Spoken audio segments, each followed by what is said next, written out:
जय भीम। सभी जातिवादी, संकीर्ण एवं पूंजीवादी पार्टियां आपस में अंदर ही अंदर एक होकर अपनी सोच व सिद्धांतों के हिसाब से चलकर अपने देश के संविधान को ही काफी हद तक बदल देंगी।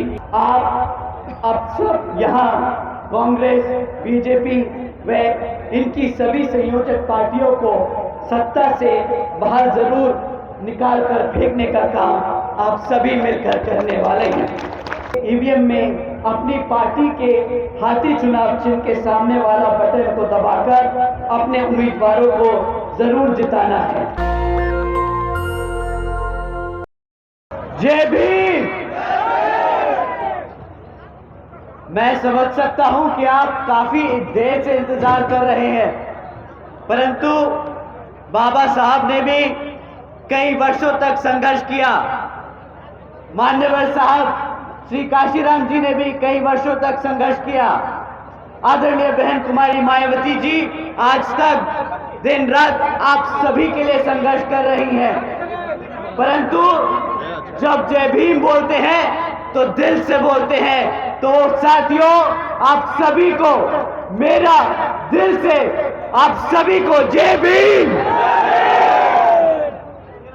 साथियों, आज पहली बार चैनपुर की इस पावन धरती पर मुझे आप सभी के बीच में आने का मौका मिला।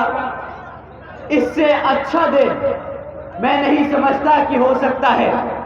आज हमारे बीच में इतनी बड़ी संख्या में हमारी माताएं, मेरी बहनें, मेरे सभी भाई, मेरे बड़े बुजुर्ग, आप सब आज इस झंडे के नीचे इकट्ठा हुए आदरणीय बहन कुमारी मायावती जी का संदेश सुनने के लिए आप सभी का मैं तहे दिल से धन्यवाद और आभार प्रकट करता हूं। इस सभा को सफल बनाने के लिए आज हमारे मंच पे मौजूद हमारे पार्टी के सभी प्रत्याशी, हमारे पार्टी के सभी नेतागण, हमारे पार्टी के सभी सदस्य, हमारे वर्कर जो दिन रात मेहनत कर गांव-गांव घूमकर आदरणीय बहन जी का संदेश हर किसी के घर में पहुंचाने का काम कर रहे, आप सभी का मैं तहे दिल से आभार प्रकट करता हूं कि आपने आज इतनी बड़ी जनसभा सफल बनाने का काम किया।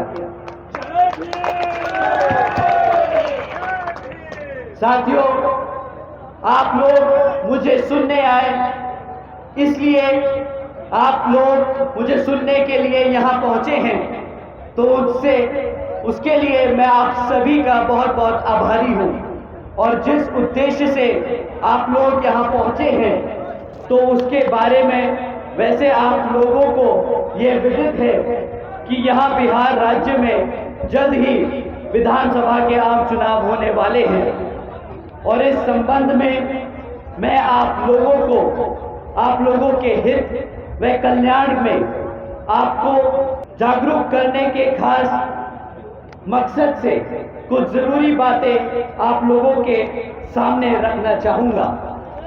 लेकिन उससे पहले मैं देश में समय समय पर दलित, आदिवासी एवं अन्य पिछड़े वर्ग में जन्मे अपने महान संतों, गुरुओं व महापुरुषों में से भी खासकर महात्मा ज्योतिबा फूले, छत्रपति साहू जी महाराज, श्री नारायण गुरु, बाबा साहब डॉक्टर भीमराव अंबेडकर जी एवं मान्यवर साहब श्री काशीराम जी आदि को पूरे दिल से नमन व श्रद्धा अर्पित करता हूं,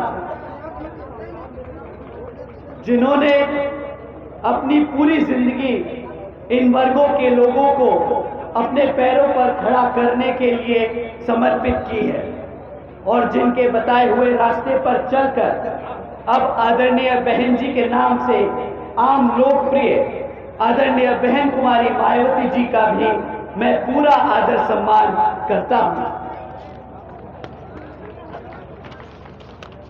जिन्होंने अनेकों कष्ट झेलकर अपनी पूरी जिंदगी इनके अधूरे कारवां को मंजिल तक पहुंचाने के लिए समर्पित की है, और जिनके मार्गदर्शन एवं दिशा निर्देश में अब मैं यहाँ कहना चाहूँगा कि कुछ समय के बाद यहाँ बिहार प्रदेश में विधानसभा के आम चुनाव होने वाले हैं, जिसमें पार्टी का बेहतर रिजल्ट लाना बहुत जरूरी है, वरना यहाँ सभी जातिवादी, संकीर्ण एवं पूंजीवादी पार्टियां आपस में अंदर ही अंदर एक होकर अपनी सोच व सिद्धांतों के हिसाब से चलकर अपने देश के संविधान को ही काफी हद तक बदल देंगी, जिसमें खासकर फिर दलितों एवं अन्य उपेक्षित वर्गों का हित कतई भी सुरक्षित नहीं हो सकता है तथा न ही इनको आरक्षण का भी पूरा लाभ मिल सकता है। इसके साथ ही यहाँ मैं ये भी कहना चाहूँगा कि कांग्रेस, बीजेपी व इनकी सभी संयोजक पार्टियां अधिकांश से ये सभी जातिवादी मानसिकता रखने वाली पार्टियां हैं, और इन पार्टियों की केंद्र व राज्यों में इनकी सरकारों के चलते यहाँ सदियों से जातिवादी व्यवस्था के शिकार रहे, खासकर दलितों, आदिवासियों एवं अन्य पिछड़े वर्गों का सही से विकास व उत्थान नहीं हो पाया है।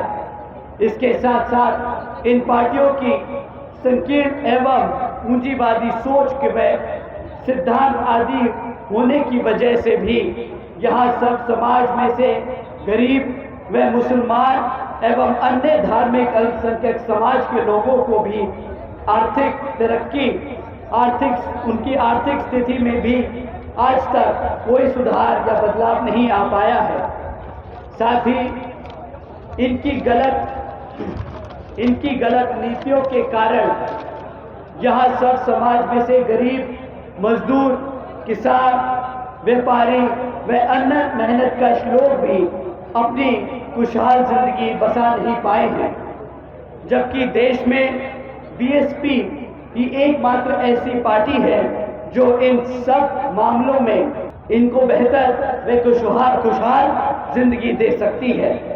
और इसका जीता जागता उदाहरण उत्तर प्रदेश में बीएसपी के नेतृत्व में 4 बार सर्जन हिताय व सर्जन सुखाय की रही सरकार है। लेकिन इसके लिए बीएसपी ने पहले यहाँ सब समाज के लोगों को जागरूक बनाया है और तब फिर यहाँ बीएसपी की सरकार बनाई है। ये भी जानना और समझना बहुत जरूरी है। और बीएसपी की सरकार बनाने पर तब फिर हमारी पार्टी ने हर मामले में व हर स्तर पर यह विशेष से उपेक्षित रहे, खासकर दलितों एवं अन्य कमजोर वर्गों के लोगों के हित व कल्याण में काफी ऐतिहासिक कार्य किए हैं। साथ ही सब समाज में से गरीब लोगों की आर्थिक स्थिति में यहाँ लोगों को भी की समस्याओं का भी काफी हद तक दूर करने का काम किया है। इतना ही नहीं बल्कि उन्होंने संतों, गुरुओं व महापुरुषों के भी विभिन्न स्तर पर पूरा आदर सम्मान देने का काम किया है। यूपी में बेहतरीन कानून व्यवस्था देने का काम किया। यह कोई हिंदू मुस्लिम दंगे नहीं होने दिए, जिसके लिए लोग आज तक बीएसपी की सरकार को याद करते हैं। इसलिए अब आप लोगों को भी अपने हित व कल्याण में यहाँ बिहार प्रदेश में जल्द ही होने वाले विधानसभा आम चुनाव में अपनी पार्टी बीएसपी को ही जरूर कामयाब बनाना है। अर्थात आप अब सब यहाँ कांग्रेस, बीजेपी व इनकी सभी संयोजक पार्टियों को सत्ता से बाहर जरूर निकाल कर फेंकने का काम आप सभी मिलकर करने वाले हैं। जिनकी सरकारों को यहाँ आप लोगों ने काफी समय तक आजमाने का काम कर किया है और अब इन्हें और ज्यादा आजमाने की जरूरत नहीं है। ऐसे में अब आप लोगों को यहाँ अपनी पार्टी बीएसपी को ही जरूर कामयाब बनाना है और इसके लिए अब आप लोगों को यहाँ वोटिंग के दिन ईवीएम में अपनी पार्टी के हाथी चुनाव चिन्ह के सामने वाला बटन को दबाकर अपने उम्मीदवारों को जरूर जिताना है। इसी खास अपील के साथ अब मैं अपने यही उम्मीद करता हूं कि आप सभी लोग आने वाले विधानसभा चुनाव में अपने सभी विभिन्न प्रत्याशियों को हाथी के सामने वाला बटन दबाकर यहां पर जिताने का काम करेंगे। जय भीम, जय भारत। दस्तक की आपसे गुजारिश है कि अगर इसको बचाना चाहते हैं तो नेशनल दस्तक को सब्सक्राइब करने के लिए रेड कलर के सब्सक्राइब बटन को दबाएं, फिर बेल आइकन की घंटी दबाएं। नेशनल दस्तक को बचाने के लिए बहुत जरूरी है कि हर खबर को शेयर करें, लाइक करें, कमेंट जरूर करें।